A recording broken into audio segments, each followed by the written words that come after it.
Tao tụi mình alo,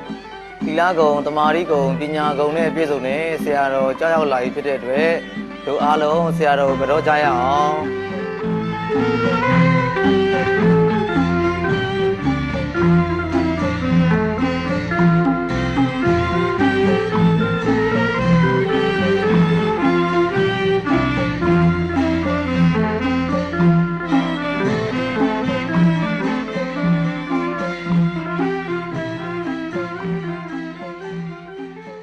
Đâm ra school rồi là bà lẽ rồi để ra giáo bọn nó,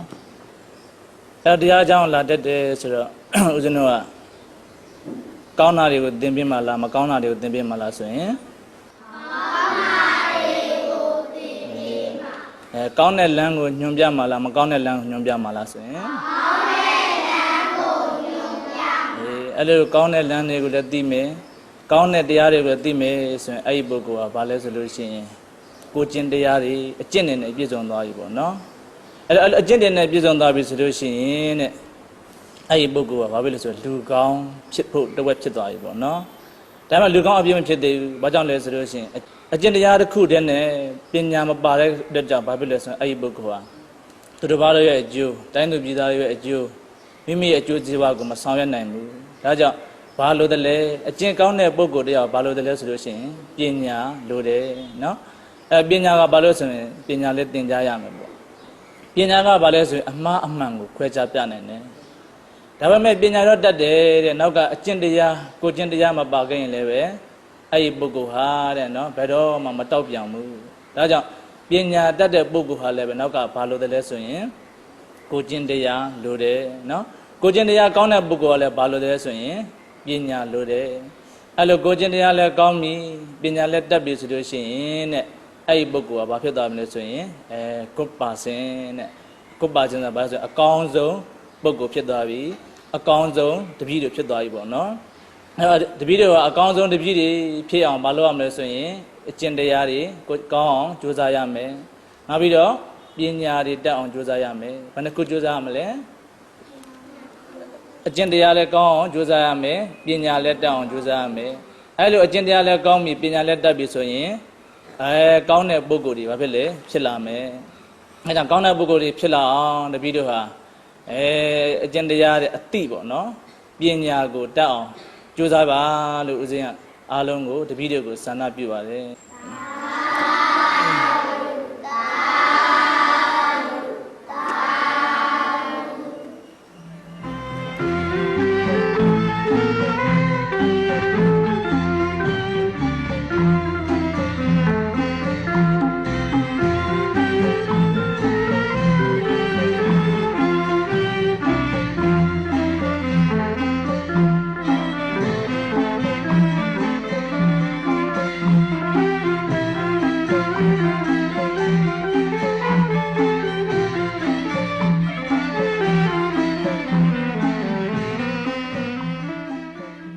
Tao tụi mình rồi alo mình là ba, học phí mình là ba cái rồi đi xe này để cô tiếng nghe ra để cô suy nghĩ mấy bọn nó, tiếng nghe ra mà suy nghĩ cái mà xe cái rồi này, tập hóa tụi nhiều một tụi là lối chân này, mà bao qua xe đi sao đi, tao tụi mình rồi đi sao đi, chụp hay à mấy rồi xe biểu mấy, cái mà xe tao tụi mình rồi đi sao về đi miền nào về chỉ ba chán này à thì cô cho mà chỉ bảo này lúc xem biểu mày, tao thì xem biểu đấy phụ về chỉ mày lúc tập bỏ đủ là, học bảo ý thì cô, nó cả xem cái tiếng nghe tao suy nghĩ này ဆရာကကလေးတွေကိုမေးခွန်းနေမေးမယ်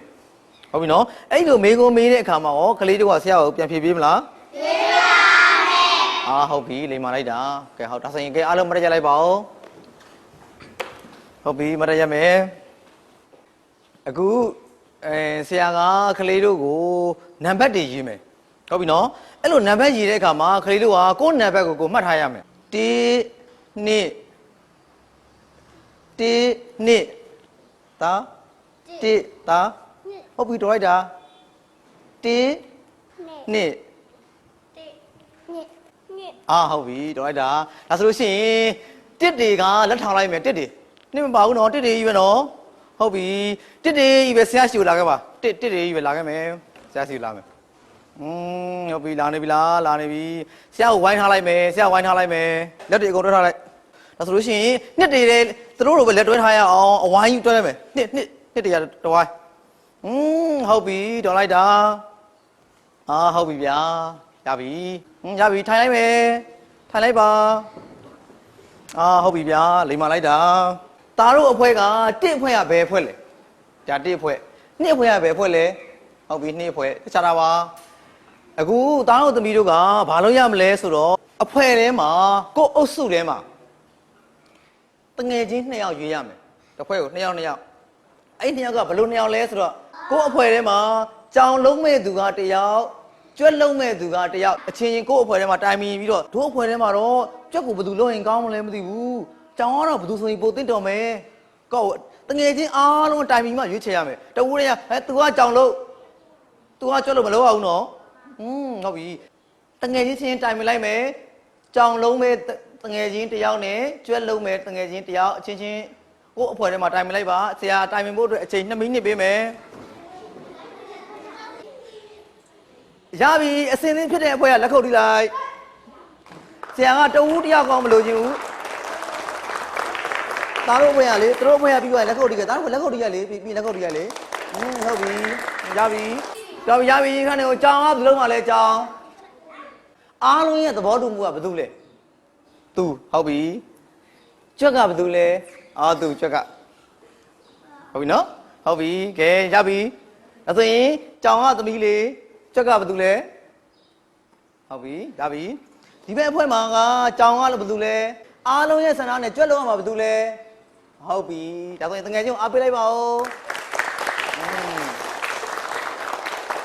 ဟုတ်ပြီရပြီအခုတားတို့သမီးတို့အဖွဲ2ဖွဲရှိတယ်ဟုတ်ပြီနော်အခုတားတို့သမီးတို့ကဘာလို့ရမလဲဆိုလို့ရှိရင်ကြွက်လုံးမဲ့သူကအလီအထဲကိုဝင်လိုက်ကြွက်ပြီးတယောက်ဆောင်မဲ့သူအဲ့ဒီကြွက်ကိုဘေးမှာရှိတဲ့တငယ်ချင်းတွေကနေပြီးတော့ကာထားရမယ်အဲ့ဒီမှာကြောင်ကြီးကကြွက်ကိုဝင်ဖမ်းမယ်ဟုတ်ပြီနော်ဒါဆိုလို့ရှိရင်အဲ့ဒီကြွက်ကိုဘယ်သူကဝင်လိုက်ဖမ်းရမှာလဲကြောင်ဟုတ်တယ်ကြောင်ကြီးကလိုက်ဖမ်းရမယ်ဟုတ်ပြီလားသဘောတူလားဟုတ်ပြီအဲ့ဒီမှာဆရာကိုပြန်ကြည့်အောင်မယ်အဲ့ဒီလိုဖမ်းတဲ့အခါမှာဒီကြောင်ရတဲ့ကြွက်ကုန်ပြီးအောင်သူဖမ်းမှာပဲကြွက်ကဘာဖြစ်လဲကြောင်မမိအောင်ကြွက်ကပြေး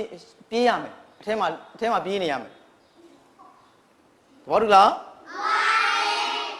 ဒါဆိုရင်ဆရာဒီအဖွဲကိုအရင်စမ်းပြီးကစားမယ်တားတို့သမီးတို့ကသူတို့အဖွဲကိုကြည့်ထားမယ်ဟုတ်ပြီနော်တားတို့မပါသေးဘူးနော်ဟုတ်ပြီကဲဒါဆိုရင်ဒီဘက်မတည့်ရပါဟုတ်ပြီစမယ်တီတော့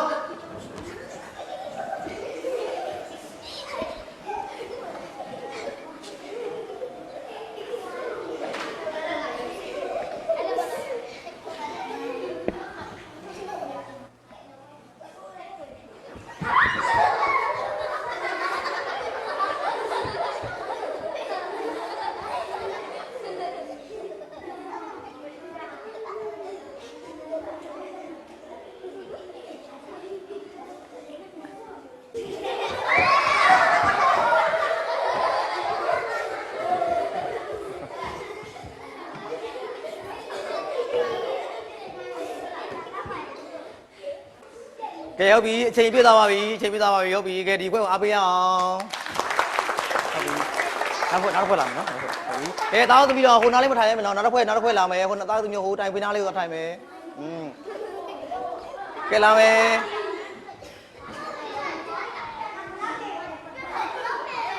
ဟုတ်ပြီအခုနော်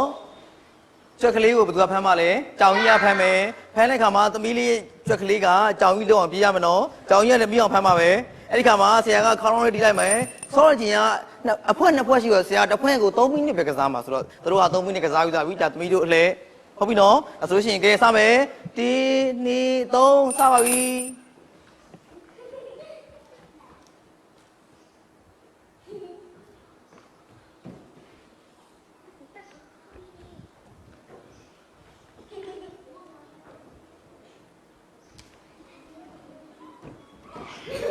ပြီးသားပြီဟုတ်ပါပြီကဲအဲ့ဆိုရင်ဒီငယ်ချင်းဖွဲ့ကိုအားပေးလိုက်ပါဦးဟုတ်ပြီဗျာကဲဒါဆိုရင်အားလုံးပြန်လာမယ်ဒီစာသင်ခန်းတို့အားလုံးပြန်လာမယ်ပြန်လာပြီးတော့ဆရာကိုပါစားပုံလေးနေပြီပါပါစားပုံလေးပါစားပုံဘလို့နေလဲ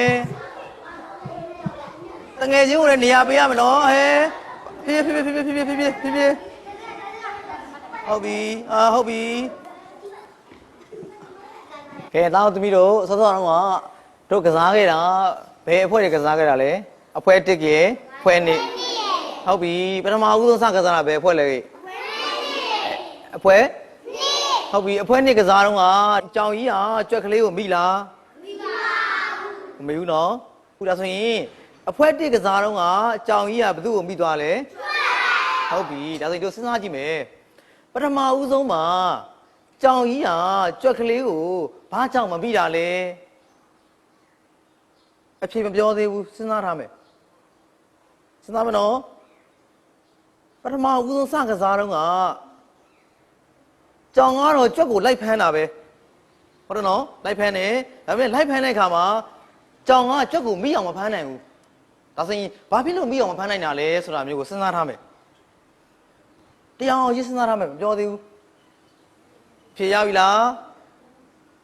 ကိုယ်စဉ်းစားထားမယ်နော်ပြီးဆရာမေးကြည့်မှာနော်ဖြေရပြီလားစဉ်းစားလို့အဖြေရပြီလားရပါပြီဟုတ်ပြီရပြီဆိုရင်ဆရာမေးကြည့်မယ်ခင်မီမီကိုဒီမရရလိုက်ပါဦးတငယ်ချင်းအားလုံးမြင်အောင်ကဲပြောပါဦးသမီးလေးကဘယ်သူကဝရိယရှိတာလဲကြွက်ကလေးကဝရိယတငယ်ချင်းပြောတာဟုတ်လားဟဲ့ဟုတ်ပြီတငယ်ချင်းအားပေးလိုက်ပါဦးဟုတ်ပြီတော်လိုက်တာဟုတ်ပြီနောက်တစ်ယောက်ဆရာထပ်မေးမယ်နော်နောက်တစ်ယောက်မေးတဲ့အခါကျရင်သူနဲ့မတူတဲ့အဖြေကိုပြောရမယ်ဒါဆိုရင်ကြွက်ကလေးကလုံအောင်ပြေးနိုင်နေတဲ့ဝရိယရှိလို့ပြောတယ်ဒါဆိုရင်နောက်တစ်ဆရာတစ်ယောက်မေးကြည့်မယ်ဟုတ်ပြီဟိုသမီးလေးထားပါဦးပြောပါဦးကျန်ကအပြေးတန်အပြေးတန်လို့တဲ့ဟုတ်ပြီခိုင်းမယ်ဒါဆိုရင်အပြေးတန်လို့ဝရိယရှိလို့အဲ့ဒါနဲ့မတူတဲ့အဖြေထပ်စဉ်းစားရမယ်ဘာဖြစ်လို့ကြောင်ကကြွက်ကြီးကိုဖမ်းတယ်ဘာဖြစ်လို့ကြွက်ကိုမမိတာလဲအဖြေရပြီလားရပါပြီဟုတ်ပြီမမေးသေးပါဘူးဟိုးနောက်ကသမီးလေးပြောပါဦးဘာဖြစ်လို့မမိတာလဲကြွက်ကလဲလို့ကြွက်ကလဲလို့တဲ့ဟုတ်လားဟဲ့အေးဟုတ်ပြီအဲ့ဆိုရင်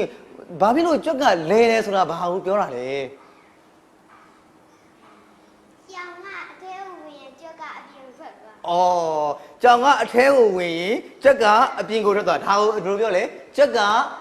လဲတယ်လို့ပြောတယ်ဟုတ်တယ်သမီးတွေစကားလေးပြောတော့ကြွက်ကလဲလို့ပြောတယ်ဆရာတို့ကတော့လေအဲ့လိုဆရာတို့ကကြွက်ကလဲလို့လဲဆရာတို့ကမတော်တခါကျရင်ကြွက်ကညံနဲ့ပြူပါလဲသူ့ကိုမမိအောင်သူညံနဲ့သုံးတယ်လို့ဆရာတို့ကအဲ့လိုပြောတယ်ဟုတ်ပြီနော်ဒါဆိုရင်ထိုင်ပါသမီးအားပေးလိုက်ပါဦးအလိုတော်ပဲသမီးကဟုတ်ပြီဒါဆိုရင်ကြွက်ကလေးကအပြေးတန်လို့မမီဘူးဝရိယမရှိလို့မမီဘူးလဲလို့ဒါမှမဟုတ်လဲညံကိုသုံးလို့မမီဘူးနောက်ထပ်သူနဲ့မတူတဲ့အဖြေဆရာလိုချင်သေးတယ်ဘယ်သူမှရှိလဲ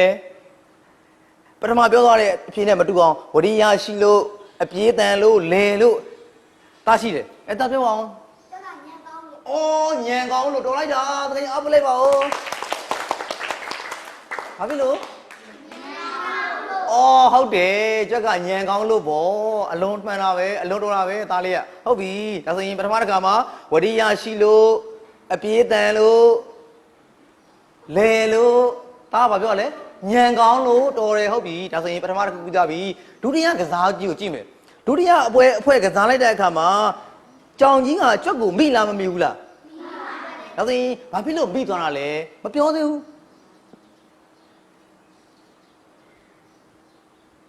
ဖြေရပြီလားသားမပြောသေးဘူးဆရာမင်းမသားလေးပြောပါဦးပြင်းလို့ကြက်ကပြင်းလို့ပြီးသွားတာဟုတ်ပြီတော်လိုက်တာအားပေးလိုက်ပါဦးတကယ်ဟုတ်ပြီသူကပြင်းလို့တဲ့နောက်ပြီးတော့မပြောသေးဘူးဆရာမင်းမအားလုံးပြောကြည့်မယ်ဘာဖြစ်လို့မိသွားလဲညံမရှိလို့တော်လိုက်တာဟုတ်တယ်ညံမရှိလို့ပေါ့ဒါဆိုရင်ပထမကြွတော့ကဘာလဲညံရှိလို့ပါပြီလေလက်ကလော့ပြင်းနိုင်တယ်ဒုတိယပါပြီလေကြွက်ကညံနေလို့ပါပြီလေကြောင်အားသူ့ကိုအသာလွယ်တကူပဲမိသွားတယ်ဟုတ်တယ်ဒါသားတို့သမီးတို့ကိုယ်တိုင်ကစားပြီးတော့သိလာတာနော်ဟုတ်လားဟုတ်ပြီဒါဆိုရင်အခုဆရာတို့ကနောက်စာသင်ခြင်းကြားလို့ရှိရင်အဲ့ဒီလိုမျိုးဉာဏ်ကိုဘယ်လိုမျိုးသုံးရလဲဆိုတာမျိုးသိဖို့အတွက်နောက်စာသင်ခြင်းမှာဆက်ပြီးတော့ဆွေးနွေးကြမယ်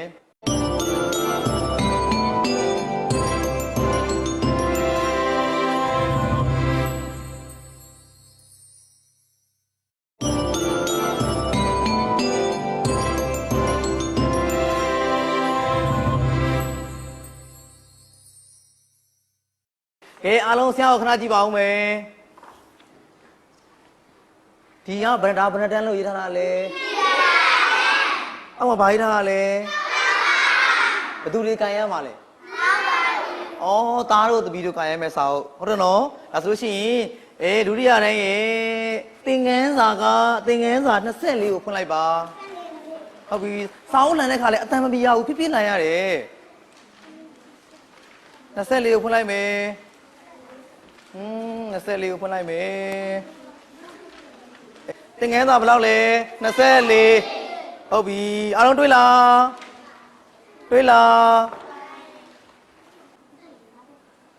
ဟုတ်ပြီအခုအသိဉာဏ်ပညာကြိုးစားရှာဆိုတဲ့ပုံမြင်လေးအဲ့ဒီပုံမြင်လေးကိုဆရာကကလေးတွေကိုပြောပြမယ်ဟုတ်ပြီနော်နားထောင်ခြင်းလား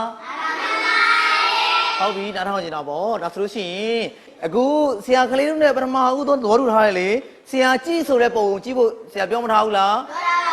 ပြောတာပါဒါဆိုရင်ပထမဦးဆုံးတစ်ပင်ပေါ်မှာထိုင်နေတာဘာကောင်လေးလဲမသိဘူးဘာကလေးလဲမြောက်ကလေးဟုတ်ပြီကဲဆရာပြန်ကြည့်အောင်ဒါဆိုရင်ကလေးတို့ရဲ့စာအုပ်ကိုအားလုံးကြည့်ထားမယ်ကြည့်နေပြီလားဟုတ်ပြီကြည့်နေပြီနော်ကြည့်နေဆိုရင်ဆရာပြောပြမယ်အဲ့ဒီမှာတဲ့အဲ့ဒီမြောက်ကလေးကတဲ့သူ့နာမည်ကဘယ်သူလဲဆိုလို့ရှိရင်တဲ့အပေါ်မှာဗာရေးထားလဲဘယ်လိုလုပ်သိသွားလဲဖုန်းညံကောင်းလို့အပေါ်မှာရေးထားတာဖတ်ပြီးသွားပြီဟုတ်တယ်သူ့နာမည်ကဖုန်းညံကောင်းတဲ့သူကတဲ့ဘာဖြစ်လို့ဖုန်းညံကောင်းလို့ပြောရလဲဆိုလို့ရှိရင်တဲ့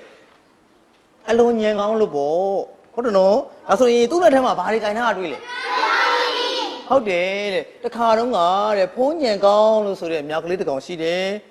အဲ့ဒီမြောက်ကလေးကတဲ့မြစ်တစ်ဖက်ကမ်းမှာရှိတဲ့ကျွန်းကိုသွားပြီးတော့အသီးအနှံတွေသွားကူစားရတယ်အဲ့ကျွန်းမှာအသီးအနှံတွေအလွန်ပေါ်တယ်ဒါဆိုရင်ကြည့်ပါလားအဲ့ဒီမြောက်ကလေးကဘာသီးလေးကိုခြင်ထားရလဲမသိဘူးငါပြောသီးခြင်ထားတာဒါဆိုရင်တော့ဘေးနားလေးမှာစာလည်းရှိတယ်ဆရာဖတ်ကြည့်မယ်နော်ဆရာဖတ်ကြည့်မယ်ဆရာခဏပြန်ကြည့်မယ်ကြည့်အောင်နောက်ကလေးဖုံးညံကောင်းသည်တဲ့မြေတစ်ဖက်ရှိကျွန်းကျွန်းတို့နေတိုင်းသွား၏အသီးနှံများကိုစိတ်တိုင်းကြစားလေရှိသည်တဲ့ဒါဆိုရင်ဒီနောက်ကလေးကဒီအသီးနှံကိုရဖို့အတွက်သူနေတဲ့ကျွန်းမှာရှိတာလားအခြားကျွန်းမှာရှိတာလားဟုတ်တယ်အခြားကျွန်းကိုသူသွားပြီးတော့အဲ့မှာအသီးနှံတွေကိုသူသွားခူးပြီးတော့သူစိတ်ကြိုက်စားရတယ်တဲ့အဲ့လိုသွားဖို့အတွက်တဲ့သူစိတ်ရထားတယ်ကျွန်းပေါ်ကိုသွားရတယ်တဲ့မြစ်အလယ်ရှိကြောက်ဖြာတစ်ခုမှာတဆင့်ခုန်ကူးရသည်တဲ့ဒါဆိုရင်မြောက်တွေကတောင်းသမီးကိုအပြင်မှာမြောက်ကောမြင်ဘူးလားမြင်ဘူးပါမြောက်တွေကဘယ်လိုသွားလဲဟုတ်ပြီဟုတ်တယ်အဲ့လိုသွားတာပေါ့အဲ့လို तू ကမြောက်ကအဲ့လိုခုံကူးသွားတာဟုတ်ပြီနော်အဲ့လိုခုံကူးသွားတော့မြစ်ကအကျယ်ကြီးဆိုတော့လေကောင်မှာဘာဖြစ်ဘာရှိနေလဲကြောက်ဖြာကြီးရှိနေတာဟုတ်တယ်ဒါဆိုရင်မြောက်ကတခါနဲ့ခုံကူးလို့ तू ကမရဘူးအလေကောင်ကဘာလုပ်ရလဲကြောက်ဖြာကြီးမှာခဏနားယူရပဲလေတစ်ဆင့်ခါဟိုဘက်ကန်းကိုဆက်ပြီးတော့ကူးရတယ်ဟုတ်ပြီနော်ဒါဆိုလို့ရှိရင်အဲ့ဒီလိုနဲ့ तू ကနေတိုင်းမှာဟိုဘက်ကန်းကိုသွားပြီးတော့ तू ကပဲလေအသီးအနှံတွေကိုသွားပြီးစားနေတာပေါ့ဟုတ်ပြီနော်အဲ့ဒီလိုစားနေတဲ့တနေ့ကျတော့ဘာဖြစ်လာလဲဆိုတော့လေ तू က စောက်ခဏကြည့်မနော် तू ကတနေ့တခါမနေ့မိုးရင်းလာရှင်ဘာဖြစ်လဲသွားလိုက်ဟိုဘက်ကမြစ်တစ်ဖက်ကကိုသွားလိုက်အသီးညံနေခူးစားလိုက်တခါဘောစားပြီးတောက်ပြီးတခါပြန်လာလိုက်တချင်းတွေပါ तू ဆိုလာမှာပေါ့ तू ပြောရှင်နေတာပေါ့ဟုတ်ပြီနော်နားထောင်နေရလားဟုတ်ပြီအဲ့ဒါနဲ့အဲ့လိုမျိုး तू ကသွားလိုက်ပြန်လိုက်လုံနေတဲ့ခါကိုဘသူတွေကတွေ့သွားလဲလို့ထင်တယ်ဘီချောင်းကတွေ့သွားတာပေါ့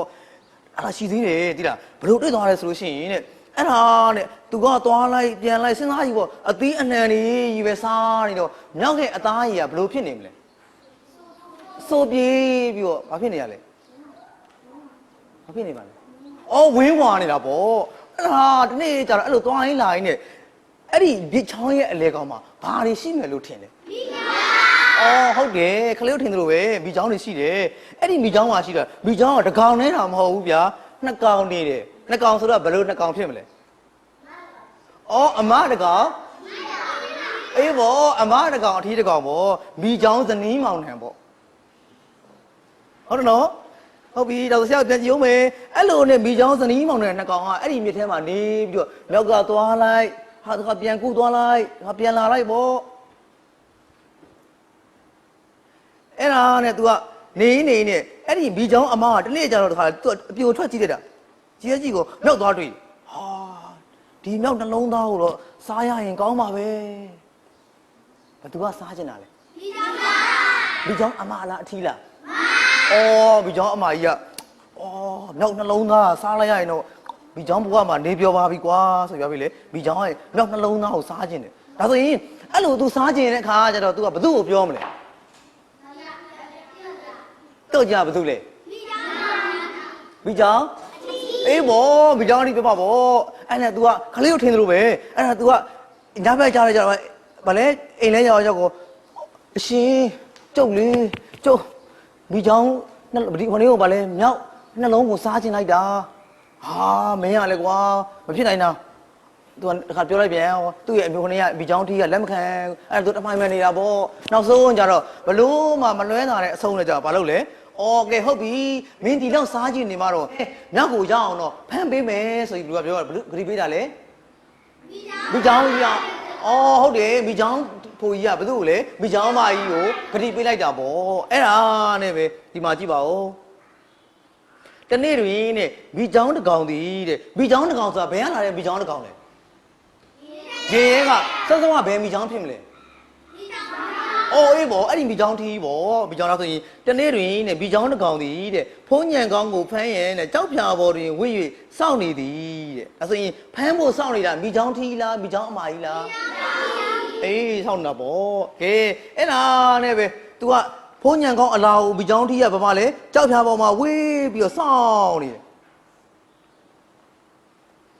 တွေ့လားဘယ်ပုံလေးလဲမသိဘူးဒုတိယပုံလေးဒီပုံလေးနော်ဟုတ်လားဟုတ်ဟေးဟုတ်ပြီဒါဆိုရင်ဆရာကပြန်ကြည့်မယ်အဲ့လိုစောင်းနေကဲမိချောင်းလေးခဏရလဲမြောက်ကလေးကလည်းဘိုက်စားလာတာပေါ့ကဲဘိုက်စားတော့သူကပြီလေခါတိုင်းလို့ပဲဟိုပကန်းကိုဟိုဘက်ကျုံးကိုသွားပြီးတော့ဗာလေအသီးညံနေခုစားမယ်ပေါ့ဆိုပြီး तू သွားမယ်ပေါ့အဲ့ဒီခါကျတော့ तू ကဟိုပကန်းကိုကူးကန်ဒီ तू ဘယ်ကိုဆင်းတော့မှာလဲကြောက်ဖြာပေါ်ကို तू ဆင်းရတော့မယ်ဒါပေမဲ့ तू စဉ်းစားကြည့်တယ်ကြောက်ဖြာပေါ်ဒီနေ့ကြောက်ဖြာကခါတိုင်းနေတယ်မြန်ပုံမြင့်နေတာလားမသိဘူးသူစဉ်းစားနေအဲ့ဒါ तू ဘေးကိုကြည့်တယ်ဒါဒီရတက်လို့မြန်မြန်ကြောက်ဖြာကြီးပုံမြင့်နေလားပေါ့ဘသူကစဉ်းစားနေရလဲဘသူကစဉ်းစားနေရလဲဘာလဲမြောက်ကစဉ်းစားနေတာဟုတ်တယ် तू ဘာဖြစ်လို့စဉ်းစားနေရလဲကြောက်ဖြာတာမန်နဲ့ဘာဖြစ်နေလို့လဲဘောမြင့်နေတော့ဘောအဲ့ဒါနဲ့မြောက်ကစဉ်းစားကြည့်တယ်မဟုတ်သေးပါဘူးလေရေကလည်းဒီလည်းမတက်ပါဘူးဒါဆိုရင်တော့တခုပဲဒါတခုထူးခြားနေတာပဲဆိုပြီးတော့အဲ့ဒါနဲ့ပဲ तू ကမြောက်ကဘာပြောလဲဆိုတော့ဘာပြောမှလို့ထင်လဲဘာပဲဘသူ့ကိုလှမ်းမေးရလဲလှမ်းမေးတယ်ဟုတ်တယ်ခလေးတို့ထင်တယ်ပဲလှမ်းမေးတယ်မေးကို तू ကဘယ်လိုမေးလဲဆိုရင်ကြောက်ဖြာကြောက်ဖြာကြောက်ဖြာဆိုပြီးခေါ်လိုက်တယ်အဲ့နဲ့ဟိုထဲမိချောင်းကြီးကဝိနေပြန်ပြီးခါတိုင်းဒီကြောက်ဖြာကြီးရမြန်အတန်ပြန်ထူလာမသိဘူး ငါတော့ပြန်ထူလိုက်ရရင်တော့ကောင်းမလားမသိဘူးအဲ့ဒါမိကြောင်းကလည်းဟိုတည်းကလည်းမြောက်ကလည်းအိုးကြောက်ပြာကျွန်တော်တစ်ဖက်ကန်းကူခြင်းလို့အိုးကြောက်ပြာအဲ့မိကြောင်းကငါတော့ပြန်ထူလိုက်မယ်ထူမှဖြစ်မယ်ထင်တယ်ဗျာဘာလဲကျုပ်ဒီမှာရှိပါတယ်အဲ့ဒါနဲ့ကြောက်ပြာကစကားပြောတတ်လားပြောတတ်ပါအဲ့ကမိကြောင်းမြောက်ကလေးကဘယ်လိုထင်သွားလဲအေးဘောဒါမဟုတ်ပြီဒါဟာကြောက်ပြာမဟုတ်တော့ဘူးကြောက်ကဘာရှိနေရလဲမိကြောင်းရှိတာပဲဆိုတော့အဲ့ဒါလေမြောက်ကလေးကပြန်စဉ်းစားတယ်ကြည်စမ်းဒါကတော့ဘီချောင်းကြီးကဒီပေါ်ရောက်နေတာပဲကြည်စမ်းဒီဘီချောင်းကတော့လေတော်တော်ပဲသူညံနေပါတာပဲ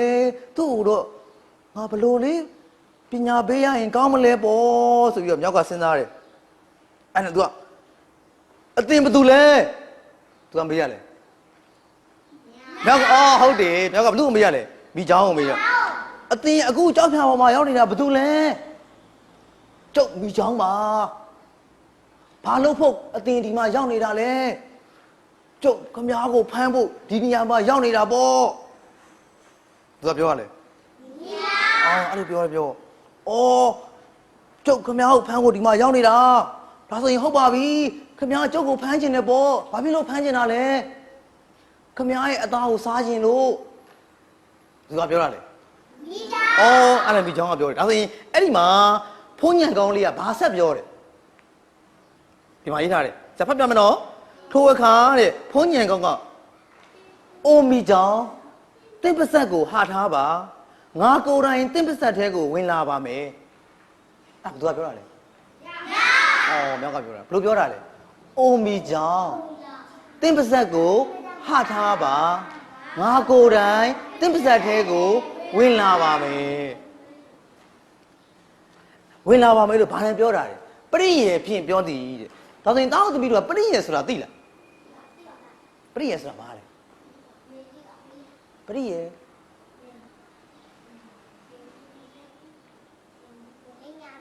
ဟုတ်တယ်ပရိယေဆိုတာလိန်ညာပြောတာပဲတာသမီးပြောတာအလုံးမနာပဲမြမအဘိဓမ္မာလဲပရိယေကိုလိန်ညာပြောတယ်ဟန်ဆောင်ပြောတယ်လို့ဖွင့်ထားတယ်ဒါဆိုရင်ပရိယေဆိုတာကသူတစ်ဖက်သားကိုအဘိလေလိန်ညာတွေကကိုလဲချမ်းသာရအောင်သူ့ကိုအဘိလေလိန်ညာပြီးတော့ကိုယ့်အသက်ချမ်းသာအောင်သူ့ကိုလိန်ညာပြီးတော့ပြောဆိုတာအဲ့ဒါကိုပရိယေလို့ခေါ်တယ်သမီးလုံးတော်လာပဲတကယ်ချင်းအားပေးလိုက်ပါဦးဟုတ်ပြီကဲအဲ့ဒါနဲ့ပဲမြောက်ကလေးကပရိယေနဲ့သူ့ကိုပြောလိုက်တယ်ကဲဒါဆိုရင်ဘသူကဗဇက်ဟာထားပြီလဲမိချောင်းကြီးကဗဇက်ဟာထားပြီကဲဗဇက်ဟာလဲဟာကောမြောက်ကလေးကဘာလုပ်မှထင်လဲဟုတ်ပြီရောဒီမှာစိုက်ထားတယ်ဟုတ်ပြီဒီမှာရေးထားတယ်ကြည့်ပါဦးမိချောင်းကြီးဗဇက်ဟာလိုက်တော့အခါတဲ့ဘာဖြစ်လဲမျက်လုံးမိတ်သွားတာပေါ့ဒါဆိုဆရာခဏကြည့်မယ်ဆရာခဏကြည့်အောင်ဒါဆိုရင်ဒါကမိချောင်းဗဇက်ဒါဘာလို့ဗဇက်လဲဒါဆိုမိချောင်းကလုံးနေလေ तू ကမြောက်ကဟိုကလမ်းပြောမဲ့အသင်မိချောင်းခမည်းကျုပ်ကိုစားခြင်းစားလို့ရတယ်ခမည်းဗဇက်ကိုဟာထားလိုက်ပါကျုပ်ခမည်းရဲ့ဗဇက်ထဲကိုဝင်လာခဲ့မယ်ပေါ့သူဟာလိုက်တယ်ဟုတ်တော့အဲ့လိုဟာလဲဟာလိုက်ကောစဉ်းစားကြည့်ဘာဖြစ်သွားမှထင်လဲတော်လိုက်တာဒါဆိုရင်မိချောင်းတွေကဗဇက်ဟာရင်ဘာဖြစ်သွားလဲမျက်လုံးကမိတ်သွားရပေါ့ဟုတ်တယ်နော်ဒါဆိုရင်အဲ့ဒီခါမှာမိချောင်းကမြောက်ကလေးကဘာဆက်လုံးမထင်လဲမိချောင်းရဲ့ခေါင်းကိုနင်းပြီးတော့ဘယ်ဟိုဘက်ကန်းကိုခုန်ကူးသွားတာပေါ့ခလေးတို့ထင်တယ်လို့ဟုတ်လားမသိစက်ဖတ်ကြည့်မယ်ဒါဆိုရင်ဖတ်ကြည့်အောင်ဟုတ်တယ်ထိုအခါဖိုးညံကောင်းသည်တဲ့မိချောင်းကြီးခေါင်းကိုနင်းကကျွန်းပေါ်သို့ခုန်ကူးလိုက်လေသည်တဲ့ဒါဆိုရင်တောင်းသူမထင်ထားတဲ့အတိုင်းပဲပေါ့နော်မိချောင်းရဲ့ဗာလဲပါဇက်ကြီးဟာတာကိုအဖေလေမြောက်ကလေးကအဲ့ဒီပေါ်မိချောင်းပါဇက်ဟာထားတဲ့ပေါ်ကိုခုန်ပြီးနင်းပြီးပဲလေဟိုးတတိတွေရှိတဲ့ဘက်ကန်းကိုကူးသွားတယ်အဲ့ဒီခါမှာအဖေလေမိချောင်းကြီးကမြောက်ကလေးကိုမျက်လုံးပြူလေးနဲ့ကြည့်ပြီးအဖေလေအန်အောပြီးနေကြရတယ်ဟုတ်ပြီလားဒါဆိုရင်ခလေးတို့ရဲ့စာကလေးတွေခဏလေးပိတ်ထားလိုက်မယ်ပိတ်ပြရသွားပြီဆရာမိကွန်းတစ်ခုပေးကြည့်မယ်ကြောက်ဖြာပေါ်မှာမိချောင်းကြီးရှိနေတယ်ဆိုတာကိုမြောက်ကလေးကဘလို့သိသွားတာလဲ ဘယ်လိုမေးကြည့်လိုက်လို့လဲအဲ့မှာဘသူကဘာပြောလဲမေးကြည့်လိုက်လို့သိသွားတာပေါ့တော်လိုက်တာဆိုအားပေးရအောင်ဟေးဟုတ်ပြီအဲ့ဒါဆိုရင်ကလေးတို့ရဲ့စာအုပ်ကလေးကိုပြန်ဖွင့်လိုက်ပါဦးစာအုပ်ဖွင့်လိုက်မယ်ဟုတ်ပြီဖွင့်လိုက်မယ်ဟုတ်ပြီဒါဆိုရင်မေးကြည့်တယ်ဆိုတာ तू ကဘလို့မေးကြည့်တာလဲဒီเจ้าကိုတိုက်ရင်မေးကြည့်တာလားဘသူ့ကို तू လမ်းခေါ်လိုက်တာလဲကြောက်ဖြာကိုလမ်းခေါ်လိုက်တာကြောက်ဖြာလမ်းခေါ်တယ်အဲ့မှာဗာလေဘီတူကပြန်ထူလိုက်တာလေဒီเจ้าကြီးကပြန်ထူလိုက်လို့ဟုတ်တယ်ဒါဆိုရင်ကလေးတို့ရဲ့စာအုပ်ကိုဒီလိုဆရာကိုင်းလိုလေးကန်ကြည့်မယ်အထဲကိုလက်ကလေးထည့်လိုက်မယ်တိုက်လိုလေးအုပ်လိုက်မယ်ဟုတ်ပြီတချို့အရာတွေကစာအုပ်ထဲကပြန်ကြည့်ပြီးတော့ပြောရမယ်ဟုတ်ပြီဒီမျိုးလေးရပြီလားဟုတ်ပြီအဲ့ဆိုရင်နောက်နေ့ကိုတစ်ခုမေးကြည့်မယ်အဲ့ဒီလိုကြောက်ဖြာပေါ်မှာမိချောင်းရှိမှန်တိသွားတဲ့အခါမှာနောက်ကဘာဆက်လုပ်လဲနောက်ကလေးပါလဲ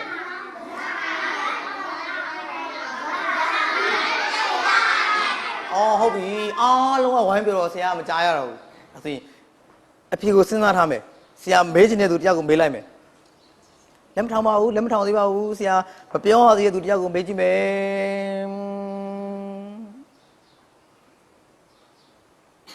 မျက်နှိုးခင်မိလေးလားဟုတ်ပြီတမီးမတက်ရပါဘူးပြောပါဦးမြောက်ကလေးကဘာဆက်လုပ်လဲတင်းပါဇက်ဟာထားလို့ပြောလိုက်တယ်ဟုတ်လားဟဲ့တငယ်ကြီးပြောတာတငယ်ချင်းအဖြေကိုအားလုံးသဘောတူလား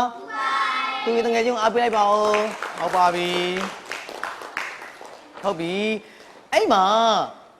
ဘာဆက်လုပ်လဲလို့ဘာလုပ်လဲလို့နောက်ကဘာလုပ်လဲဆိုလို့ရှိရင် तू ကသမီးကပြောတယ်တင်ပါဇက်ဟာထားလို့ပြောတယ်အဲ့ဒါကတင်ပါဇက်ဟာထားလို့ तू ကဆက်မပြောသေးဘူးအဲ့ဒီကမှ तू ကမိချောင်းမှန်သေးချာသိအောင် तू ကမိချောင်းကိုမေးကြည့်သေးတယ်ဘလို့မေးရလဲဆိုတော့ပြောရလေကြောက်ဖြာလို့ပြောတဲ့ခါမှာဘာဖြစ်လဲမိချောင်းက तू ပြန်ဖြေတဲ့ခါမှာဒါကမိချောင်းပဲလို့သိတဲ့ခါကျမှဟုတ်ပြီလားအဲ့ဒီခါမှာ तू ကပါဇက်ဟာထားလို့ပြောတာဒါဆိုဟုတ်ပြီကဲနောက်တစ်ခုဆက်မေးကြည့်မယ်မိချောင်းတွေကပါဇက်ဟာလိုက်မယ်ဆိုရင်မျက်လုံးကဘလို့ဖြစ်သွားတာလဲပိတ်သွားတယ်လို့ဘလို့သိလိုက်တာဘလို့သိလဲဟုတ်ပြီဒါဆိုရင်အဲ့စာကြောင်းကဒီစာပဲထဲမှာဘယ်နားမှာရေးထားလဲဆရာပြပါအောင်ဟုတ်ပြီအားလုံးဖတ်ပြပါဦး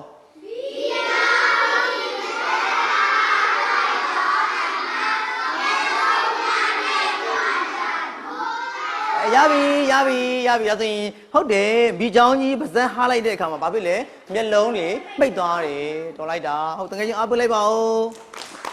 ဟုတ်ပြီဒါဆိုရင်ဆက်မကြည့်မနော်ဆက်မကြည့်မယ်အဲ့လိုမိချောင်းကပါဇက်ဟားနေတဲ့အချိန်မှာမြောက်ကလေးကဘာလုပ်လိုက်လဲ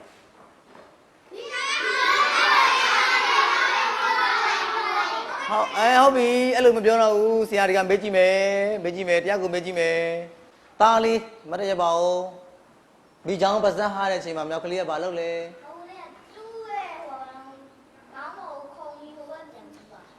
သူ့ရဲ့ခေါင်းပေါ်ကိုခုံပြီးတော့ဟိုဘက်ကိုဟိုဘက်ကန်းကိုကူးသွားတယ်ဟုတ်လားတားပြောတော့ပြီဟုတ်လားဒါဆိုရင်တငယ်ချင်းအားပေးလိုက်ပါဦးဟုတ်ပြီရပါပြီလက်ခုပ်တင်ကြီးလေးတီးပေါ့ဒါဆိုရင်နောက်ဆုံးဆရာမေးကြည့်မယ်ဒီမေးခွန်းကိုတော့အားလုံးစဉ်းစားရမယ်နော်ဒီမေးခွန်းဖြေဖို့အတွက်အားလုံးစဉ်းစားရမယ်ဆရာနောက်ဆုံးမေးခွန်းတစ်ခုမေးကြည့်မယ်စာအုပ်တွေပိတ်ထားလို့ရပြီဒီကတော့အကုန်ပိတ်လိုက်ရပြီအကုန်ပိတ်တော့မယ်နော်အကုန်ပိတ်လိုက်မယ်မြောက်ကလေးကဘာကြောင့်မိချောင်းအစားမခံရတာလဲမဖြေသေးဘူးစဉ်းစားရမယ်မြောက်ကလေးကဘာကြောင့်မိချောင်းအစားမခံရတာလဲစဉ်းစားရမယ်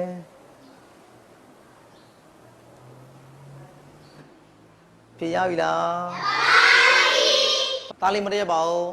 ဘာဖြစ်အစားမခံရတာလဲညံကောင်းလို့တကယ်ရင်ပြောတာဟုတ်လားဟုတ်ပြီတကယ်ရင်အားပေးပါဦး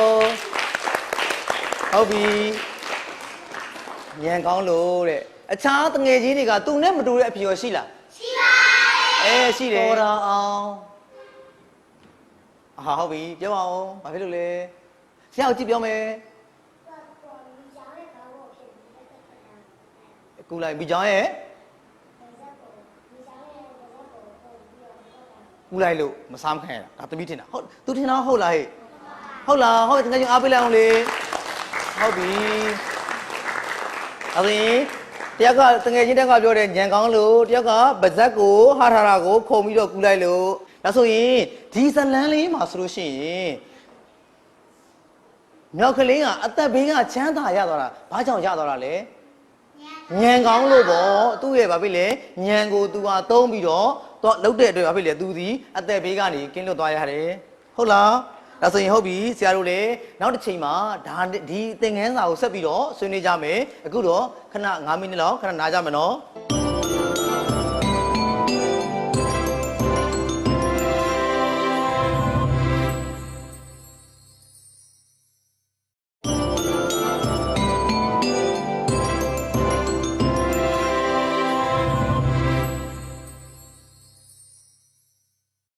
ကဲဒါတို့သမီးတို့ဆော့ဆော့တော့ဘာအကြောင်းကိုဆွေးနွေးခဲ့တာလဲမြောက်ကလေးပုံမြင်ဟုတ်တယ်မြောက်ကလေးပုံမြင်ကြောင်းဆွေးနွေးခဲ့တာ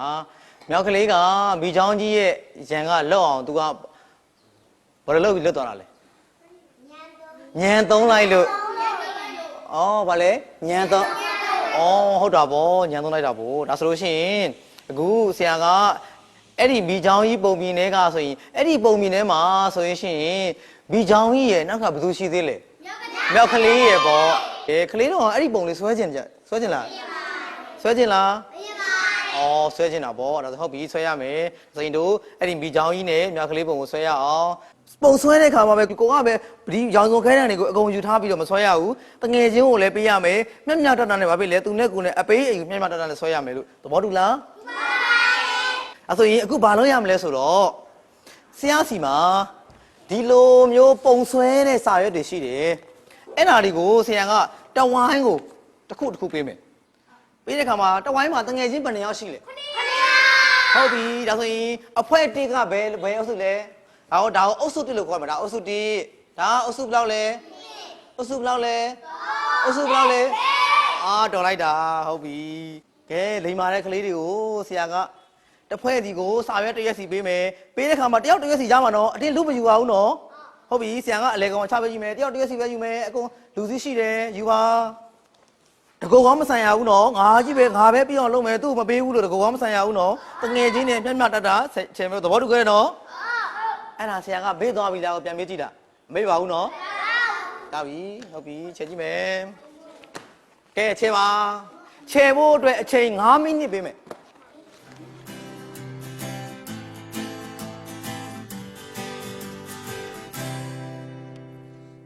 ပျော်ရွှင်ရွှင်စားတင်မယ်ဆရာစကားနာချောင်းမယ်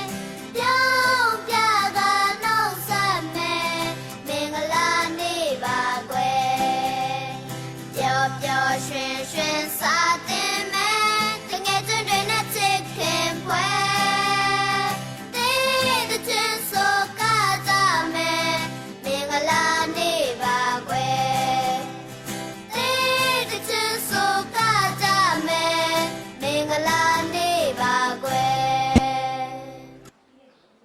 ကဲသားတို့သမီးတို့အားလုံးဆေးချပြီးသွားပြီလားဟုတ်ပြီသားလေးလာပါဦးသားလေးမတရက်ပါဦးကဲသားပုံကိုတငယ်ချင်းတွေကိုပြလိုက်ပါဦးသားရဲ့ပုံကိုတငယ်ချင်းတွေအားလုံးပြလိုက်ပါဦးကဲနောက်ဆုံးသားနောက်ဆုံးပဲကဲဒီကလေးပုံကိုမြင်ရလားဟေးမြင်ပါမြင်ရပါတယ်တဲ့ဒါဆိုရင်မိချောင်းကြီးကသူဘာအောင်ချင်ထားတာလဲအမေရဟုတ်ပြီဒီမြောက်ကလေးကနေပြီးတော့ဒီမိချောင်းကြီးကိုတို့အဲ့ဒီပုံမြင်ဆွေးနေတော့ကဘာလှမ်းပြောလိုက်ကြလဲမသိဘူးငါမီချောင်းအဲ့လိုပြောတာဒါဆိုရင်ဘယ်သူနဲ့စကားပြောနေရလဲမြောင်းနေမိချောင်းနဲ့စကားပြောနေတာကိုဒါဆိုရင်အခုသားတို့သမီးတို့ဒီချိန်ထားတဲ့ပုံလေးတွေကိုဆရာကကလေးတွေကိုအပိုင်ပေးလိုက်မယ်နော်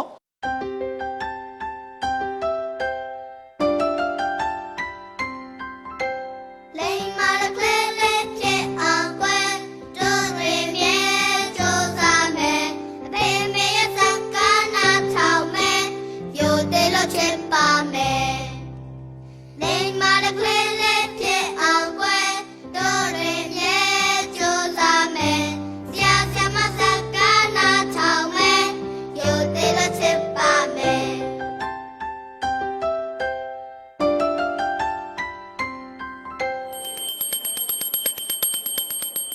ကဲတောင်းသမီးတို့စောစောတော့ကဘသူရဲ့ပုံလေးတွေကိုခြေထားလဲဘာကောင်လေးခြေခဲ့တာလဲမြောင်းနေမိချောင်းနေဟုတ်ပါပြီဒါဆိုလို့ရှိရင်တို့စောစောတော့ကဆွေးနွေးခဲ့တယ်ပုံမြင်လေးကဘသူရဲ့အကြောင်းကိုဆွေးနွေးခဲ့တာလဲဟုတ်ပြီမြောက်ကလေးကဘာကြောင့်မိချောင်းအစားမခံရတာလဲညံကောင်းလို့အစားမခံရတာပေါ့ဟုတ်တယ်နော်ဒါဆိုဟုတ်ပြီဆရာရှိမှာအခုဆိုရင်ပုံ၄ပုံရှိတယ်ဆရာကဒီပုံလေးတွေကဘာပုံလေးလဲဆိုတာအရင်မေးကြည့်မယ်ဈေးဝယ်နေတယ်ဘာပုံလေးလဲဈေးဝယ်နေတဲ့ပုံ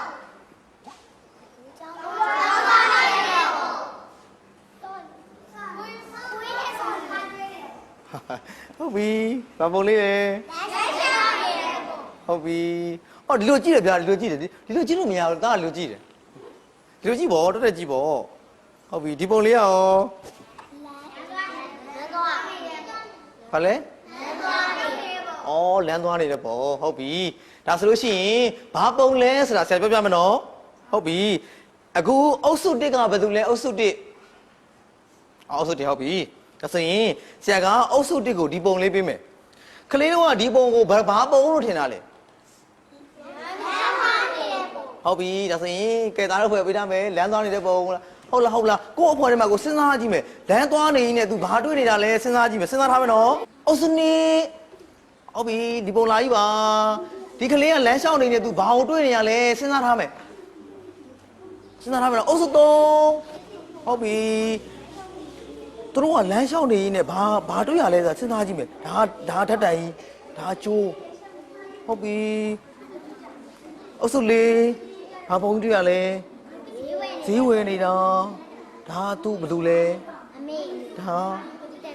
ဟေးဒါဆိုရင်သူဈေးဝယ်နေတယ်ဘာဖြစ်သွားလဲမသိဘူးစဉ်းစားကြည့်မယ်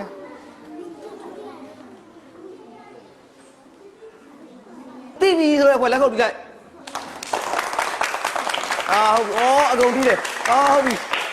သိပြီလားဟုတ်ပြီဒါဆိုလို့ရှိရင်ဟုတ်ပြီပြန်ကြည့်မယ်ဆရာပြန်ကြည့်မယ်တားတော့ဘယ်ဆရာပြန်တစ်ချက်ပြန်ကြည့်လိုက်ပါဦးသမီးလေးလို့ဒါဆိုရင်ဒီပုံကဘာပုံလို့ထင်လဲဟုတ်ပြီဒါဆိုရင်ခလေးတို့ကဘာလို့ရမလဲဆိုရင်အဲ့လိုလမ်းသွားနေနဲ့တက်ကိုင်းတစ်ခုကကြိုးကြနေမယ်ဆိုရင်ဘလို့လုံးရမလဲဆိုတာစဉ်းစားရမယ်အပြင်မပြောသေးဘူးနော်အခုအချင်းချင်းစဉ်းစားမယ်တိုင်မီဆွေးနွေးပြီးတော့တို့လမ်းသွားနေနဲ့တို့ရှေ့မှာတက်ကိုင်းကြီးကကြိုးကြနေတို့ဘာလို့ရင်ကောင်းမလဲတကယ်ချင်းတိုင်မယ်စဉ်းစားနားထောင်မယ်လေဦးအဲ့လိုတိုင်မယ်စဉ်းစားပြီးတော့ဒီတငယ်ချင်း9ယောက်ထဲကနေ9ယောက်ဆုံးထပ်မပြောဘူးတယောက်တော့သူကထွက်ပြီးတော့ပြောပြမယ်ဒီလိုမျိုးလမ်းလျှောက်နေနေတကိုင်းကကြိုးကြောနေတာတွေ့လို့ရှိရင်ဘာလို့ရင်ကောင်းမယ်ဆိုတာမျိုးအချင်းတိုင်မင်ဆွေးနွေးပြီးတူရဲ့ဆန္ဒမဟုတ်ဘူးနော်အားလုံးတိုင်မင်ဆွေးနွေးပြီးတော့ဘာလို့ရင်ကောင်းမလဲဆိုတာစဉ်းစားရမယ်စဉ်းစားအဖေရပြီလားတကယ်ချင်းငါဒီလိုလေးရှိတယ်အေးငါဒီလိုထင်တယ်ဒါဆိုဘယ်လိုရင်ကောင်းမလဲဟုတ်ပြီနော်တိုင်မင်ထားပါကလေးတော့ဘာပုံလေးရယ်ဟုတ်ပြီလမ်းသွားနေဟုတ်ပြီလမ်းသွားနေနဲ့ခွေးကြီးကိုတွေ့ရင်ဘယ်လိုလုပ်မလဲဆိုတာတိုင်ပင်ထားမယ်နော်လမ်းသွားရင်နဲ့ခွေးကြီးတွေ့ရင်ဘယ်လိုလုပ်မလဲတိုင်ပင်ထားမယ်စဉ်းစားမယ်ဘာလို့တဲ့ပုံလေးလဲဈေးဝယ်နေနဲ့ဘယ်ကြံခဲ့တာလဲသူသမီးလေးကြံခဲ့တာဒါဆိုရင်သူဈေးဝယ်နေနဲ့သူသမီးလေးကကွဲပြီးကြံခဲ့တယ်ဆိုရင်ဘယ်လိုလုပ်မလဲစဉ်းစားကြည့်ကိုကအမေနဲ့ဈေးသွားဝယ်တယ်ကိုကလမ်းမှာပြီးကြံခဲ့တယ်ဒါဆိုရင်ကိုဘယ်လိုလုပ်မလဲရန်ကုန်မြို့ထဲကိုသွားတယ်ဟုတ်ပြီမပြောသေးဘူးကိုယ့်အောက်တိုင်မယ်ဘယ်လိုထင်လဲအေးဟုတ်ပြီဒါဆိုရင်ကိုရှိမှာဓာတ်ကြိုးပြတ်ကြနေပြီလို့ကိုကတွေ့ရင်ဘယ်လိုလုပ်မလဲဆိုတာကိုယ်စဉ်းစားထားမယ်မပြောသေးဘူးတားတယောက်လေးရဲ့ဆန္ဒမဟုတ်ဘူးနော်တငယ်ချင်းတွေအကုန်တိုင်မရမယ်တယောက်တည်းပြောလို့မရဘူးတငယ်ချင်းတို့ဒီရှိမှာလူဓာတ်ကြိုးတို့ကျောင်းသွားနေဓမ္မစကူသွားပြီးဖြစ်နိုင်ငံတော်ကျောင်းသွားတာဖြစ်ဓာတ်ကြိုးပြတ်ကြနေဆိုရင်တို့ဘာလုပ်ကြမလဲအကုန်တိုင်မရမယ်အားလုံးရပြီလားတော်လိုက်တာဟုတ်ပြီတကယ်ရပြီလားအခုတို့ဘာအကြောင်းကိုဆွေးနွေးနေရလဲအသိဉာဏ်ရှိဖို့ဆွေးနွေးနေတာမဟုတ်ဘူးလားတောင်းသူကအသိဉာဏ်ရှိမသွားဘူးလားဒါဆိုရင်အဖွဲဘယ်နှဖွဲရှိလဲ၄ဖွဲ လေးဘွဲရှိတယ်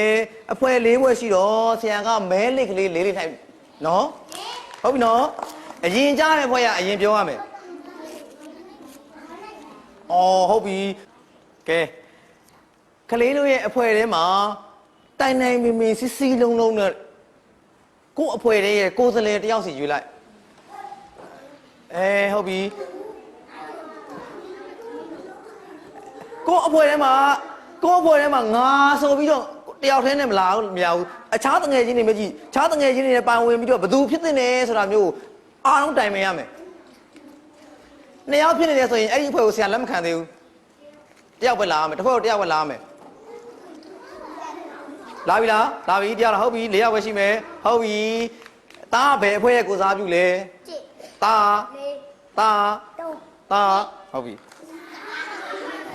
သမီးလေးပါဩအကြီးစားပါသွားပါဦးသမီးလေးနော်ဒါတာသမီး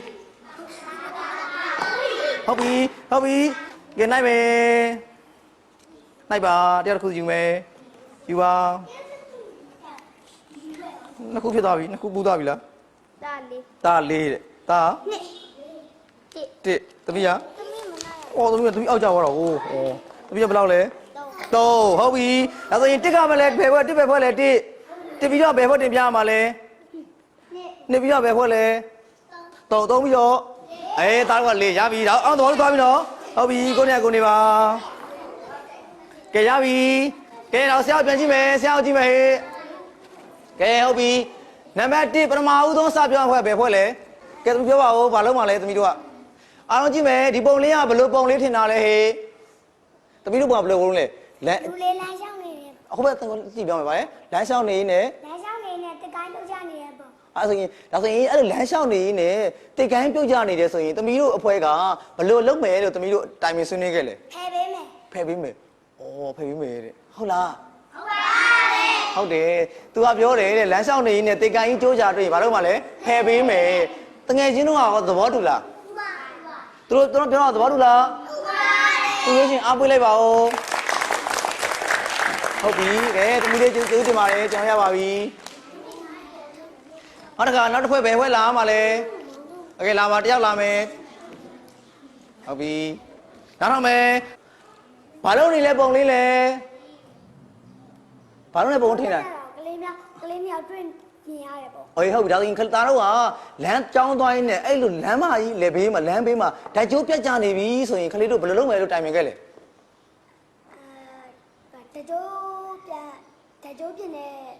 ဓာတ်ကြိုးပြင်တဲ့သူတွေကိုခေါ်ပြီးတော့ဓာတ်ကြိုးပြင်ခိုင်းရမှာပေါ့ဒါဆိုရင်ခလေးတို့ကအဲ့နားလေးကသွားမှာလားဘယ်လိုသွားမှာလဲအဲ့ဓာတ်ကြိုးပြီးနားလေးကနေလမ်းကျော်သွားမှာလားဘယ်လိုလဲဟိုးကတောင်း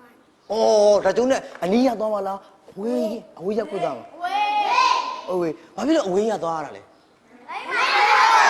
တော်လိုက်တာဟုတ်ပြီဒါဆိုရင်တကယ်ကြီးဖွဲ့အားပေးလိုက်ပါအောင်ဟေးဟုတ်ပြီကျေးဇူးတင်ပါတယ်ဒါလေးနံပါတ်3ဖွဲ့ဒီဖွဲ့ဟုတ်ပြီဒီဖွဲ့လူပြောပါလဲဟုတ်ပြီဒီကိုလာပါဒီဘက်ကလာမယ်ကဲအားလုံးကြားတော့မယ်ဟေးနားတော့မယ်ဒီပုံလေးကဘာပုံလေးလဲလူလမ်းသွားနေနဲ့ခွဲယူတွေ့နေတယ်ဟုတ်ပြီတကယ်ကြီးဆက်ပြောမယ်လမ်းသွားနေနဲ့ခွဲယူတွေ့ရတဲ့တမီးတို့ကအဖွဲကဘာလုံးမယ်လို့သဘောတူထားခဲ့လဲခွဲယူတွေ့တယ်ဆိုရင်ခွေးယူ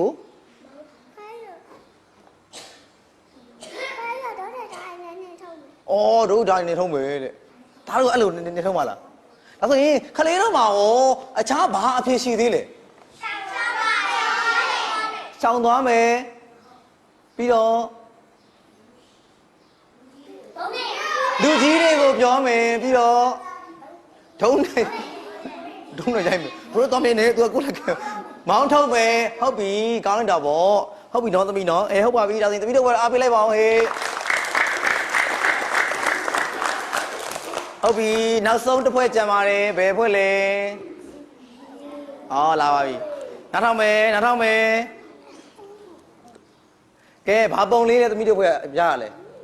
ဈေးသွားနေနဲ့ဗီတာမင်တွေကလည်းပြောင်းဟုတ်ပြီတငယ်ကြီးတွေကြည့်ပြောအောင်သူကသူတို့ဖွဲ့ရတာတဲ့ဈေးသွားနေနဲ့ကလေးတွေကလမ်းဖားပြီးလမ်းပြောက်ကြံခဲ့တယ်မေရရှိမှဈေးဝယ်နေနဲ့ပေါ့ အဲ့ဒါသမီးတို့ကအဲ့လိုမျိုးဖြစ်ပြီဆိုရင်ဘာလို့မလို့သမီးတို့အထဲမှာတိုင်ဝင်ဆွေးနွေးခဲ့လဲသမီးတို့ဘာလို့မလဲဈေးသားဝင်နဲ့လမ်းပြောက်ကိုကကြံခဲ့ပြီအမေနဲ့ကွဲကြံခဲ့ပြီဘလို့ပြပြခိုင်းမယ်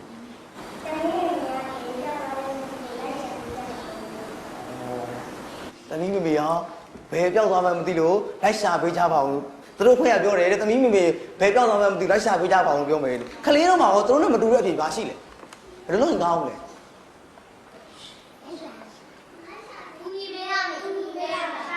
ရှာပေးရမယ်ကိုဝိုင်းဝန်းရှာပေးရမယ်ဟုတ်ပြီဒါဝိုင်းရှာကိုယ်တိုင်ရောလမ်းမားနေပြီကိုကဟောအမေနဲ့ကွဲသွားပြီကိုအဖေအမေနဲ့အတူလမ်းသွားတာကိုကကိုယ်တိုင်ရောကွဲသွားပြီဆိုရင်ရောဘယ်လိုလုပ်မလဲဘလို့အကူကြီးတောင်းပါလဲဟာဟုတ်ပြီအဲ့လိုပြောရင်ဆရာကမကြားတခါကြားလို့ရှိရင်လေဆရာတို့ရဲ့နားကလေအတန်တားကျင်လည်းမကြားရဘူးအဲ့လိုပြောရင်လည်းမကြားရဘူးအဲ့အလဲကောင်မှပြောရတယ်ဒါဆိုတော့ဆရာကိုတရားလောက်ပြောပြလက်ညိုးတွေအများကြီးဖြစ်နေပြီဆရာမေးကြည့်တော့မယ်ဆရာမေးကြည့်မယ်သမီးပြောပြပါဦးပြောပါဦး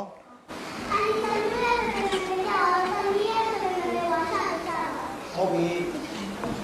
သမီးပြောရလဲမှန်တယ်သမီးအားပေးပါဦးဟုတ်ပြီဒီသမီးလေးအားပေးလိုက်ပါဦးဒီသမီးလေးအားပေးလိုက်ပါဦးပြန်ရပါပြီဟုတ်ပြီဒါဆိုရင်အားလုံးပြန်ကြည့်မယ်တို့ပြန်စဉ်းစားရအောင်ဒါကအကယ်၍များကိုအမေနဲ့ဈေးထဲသွားပြီးတော့ကိုတိုင်ကလမ်းပြောက်ပြီးတော့ကိုကအိမ်မပြန်တတ်တော့ဘူးဆိုရင်ရောကိုကဘယ်လိုလုပ်မလဲ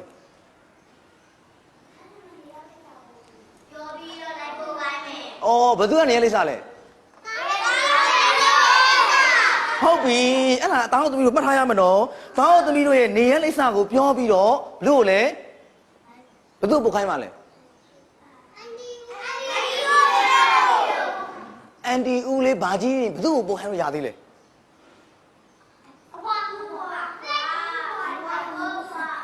အဖိုးဖွားတွေကအနားမှာရှိနေမှာလားဘယ်သူတွေရှိနေတွေ့လဲမိတ်ဆွေအဲ့ဒေါ်တွေမိတ်ဆွေအနားမှာရှိလားကိုနားမှာကိုကလမ်းမားနေပြီလေကိုအိမ်မပြန်တော့ဘူးကိုလိပ်စာတာကိုသိနေပြီဘယ်သူ့ကိုအကူကြီးတောင်းလို့ရသေးလဲဈေးတဲ့တွေဟုတ်တယ်မှန်တယ်ဈေးတဲ့တွေကြီးတောင်းရတယ်နောက်ပြီးတော့သားတို့တပီးတို့ဒီလိုမကားရင်းနဲ့တောင်းလို့ရှိရင်လေဒီလိုမျိုးပုတ်တယ်လေအဲ့လိုမျိုးတွေကိုပြောလို့မရဘူးလားအတော်တောင်းလို့ရတယ်မှတ်ထားမယ်နော်ဟုတ်ပြီတကူဒါဆိုရင်ဒီမှာဒီပုံဆိုလို့ရှိရင်ဘယ်လိုပုံလေးလဲလမ်းမှာကြောင်းသွားရင်ဖြည်းဖြည်းလမ်းကြောင်းတွေဘာကိုတွေ့နေပြီလဲဒါဆိုရင်ခွေးယူကိုတွေ့နေပြီဆိုရင်ကိုကဘယ်လိုလုပ်ရမှာလဲတော်လိုက်တာဟုတ်ပြီတကယ်အားပွဲပါဦးဟုတ်တယ်ဒီပါတွေကိုပြောရမယ်ပြီးရင်ဘယ်သူ့ကိုပြောရအောင်မလဲပြီးတော့ကိုကဘယ်ကိုသွားမှာလဲရက်ကွက်ထင်ရသူပြောပြီးတော့ဘယ်သူ့ကိုပြောအောင်မှာလဲဘာလဲဒီသူတို့ကတမကြီးကဒုတ်ထားခိုင်ထားတာနော်ခလေးတော့ကကြောင်းသွားရင်ဘယ်သူ့ကိုတွေ့မှာလဲဆရာပြောပါဦးဆရာဆမလို့ပြောဟုတ်တယ်ကိုပန်ဝင်းကျင်မှာအနီးနားမှာရှိတဲ့သူတွေကိုအကုန်ပြောပြရမယ်မေရေတားတို့ဒီနေ့ကြောင်းသွားတော့ကလမ်းမှာခွေးယူတကောင်တွေ့ခဲ့တယ်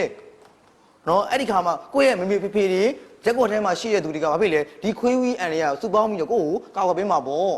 ကိုကဒုံးတော့မရရဘူးနော်ခွေးယူကိုရရမလားမရရဘူးရရင်တားတို့ရိုက်လို့တားတို့ခွေးကြီးကဘာလို့မထင်လဲတိုက်မှာပေါ့မလို့ရဘူးနော်ခွေးကြီးကိုတို့ဘာလဲခဲနဲ့သွားပြီးပေါက်ရမလားမပေါက်ရဘူးဟုတ်ပြီကဲဒီပုံလေးစတော့ပြောခဲ့တယ်ဘာပုံလေးလဲဟုတ်ပြီတကြိုးပြကြနေဟုတ်ပြီဘသူတို့ကအကူညီတောင်းပြောထားလဲဟုတ်ပြီတကြိုးပြင်းတဲ့သူကိုအကူညီတောင်းရမယ်ဟုတ်တယ်ဟုတ်ပါပြီကဲဟုတ်ပါပြီဒါပါစီပင်သားဟုတ်ကဲ့တော့လက်စီပြုပြင်တဲ့သူတွေကိုအကူအညီတောင်းရမယ်ပြောရမယ်နော်ဟုတ်ပါပြီကဲဒါဆိုလို့ရှိရင်နောက်ဆုံးတစ်ပုံပဲကျန်တော့တယ်ဒီပုံလေးကဲဟုတ်ပြီကျောင်းသွားရင်းနဲ့လမ်းမှာကအဲ့လိုတစ်ပင်ကြီးရှေ့မှာကန့်လန့်ကြီးလဲနေမယ်ဆိုရင်ကလေးတော့မအောင်နိုင်ပါမလား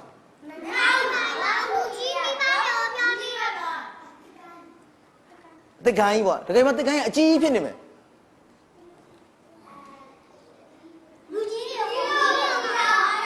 ဟုတ်တယ်ကလေးတို့နော်ဆရာပြပြမယ်တခုတတိထားရမယ်နော်အဲ့လိုတစ်ကန်ကြီးတွေဘာတွေကကျိုးနေတဲ့အခါမှာတော့ကိုကတစ်ကန်ရဲ့အောက်ကိုသွားပြီးလှန်တာမျိုးဘေးနာတစ်ကန်လေးပေါ်တက်ဆော့တာမျိုးတွေမလုပ်ရဘူးနော်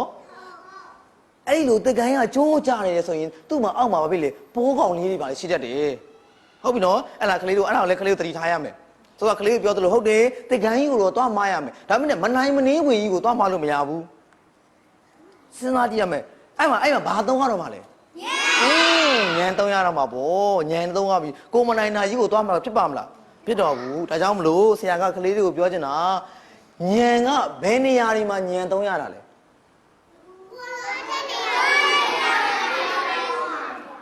ဘယ်နေရာတွေမှာကိုလိုအပ်တဲ့နေရာတွေမှာဟုတ်တယ်ညံကနေရာတိုင်းမှာညံကိုသုံးရတယ်ဟုတ်တယ်နော်ဒါဆိုရင်အဲ့ဒီလိုညံကိုသုံးခဲ့တဲ့အတွက်ဘသူဒီအသက်ဘေးကလွတ်မြောက်ခဲ့တာလဲဟုတ်ပဲဆရာကိုကြည့်မယ်ဘသူကလွတ်မြောက်ခဲ့တာလဲခိုးညံကောင်းလေးလို့ခေါ်တဲ့မြောက်ကလေးကဘသူရဲ့အနေရလွတ်မြောက်ခဲ့တာလဲအကယ်၍သူဟာညံကိုသေချာမသုံးဘူးဆိုလို့ရှိရင်သူဒီဘသူရဲ့ဒါဆိုရင်ကလေးတို့ကရောဒီနေ့ကစပြီးတော့ဘာကိုသုံးဖို့လိုနေရလဲဟုတ်တယ်ညံကိုအရာရာတိုင်းမှာညံနဲ့စဉ်းစားပြီးသုံးဖို့လိုလားမလိုဘူးလားလိုတယ်ဒါကြောင့်ဒီကလေးတို့ကဒီနေ့ကစပြီးတော့ကိုလှုပ်တဲ့အလုပ်ငန်းဘလို့အလုပ်မျိုးမဆိုနော်အမြဲတမ်းဘာနဲ့သုံးရမလဲညံကိုတတိထားပြီးတော့အသုံးပြုရမယ်ဘသူ့ကိုနမူနာဖြစ်ယူရမှာလဲ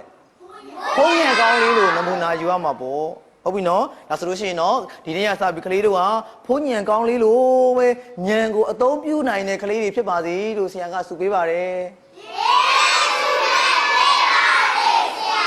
ဟုတ်ပြီကဲကလေးတို့ဒီတော့ဆရာတို့ရဲ့စာသင်ချိန်ဟာဒီမှာပြီးဆုံးသွားပါပြီအားလုံးကိုကျေးဇူးတင်ပါတယ်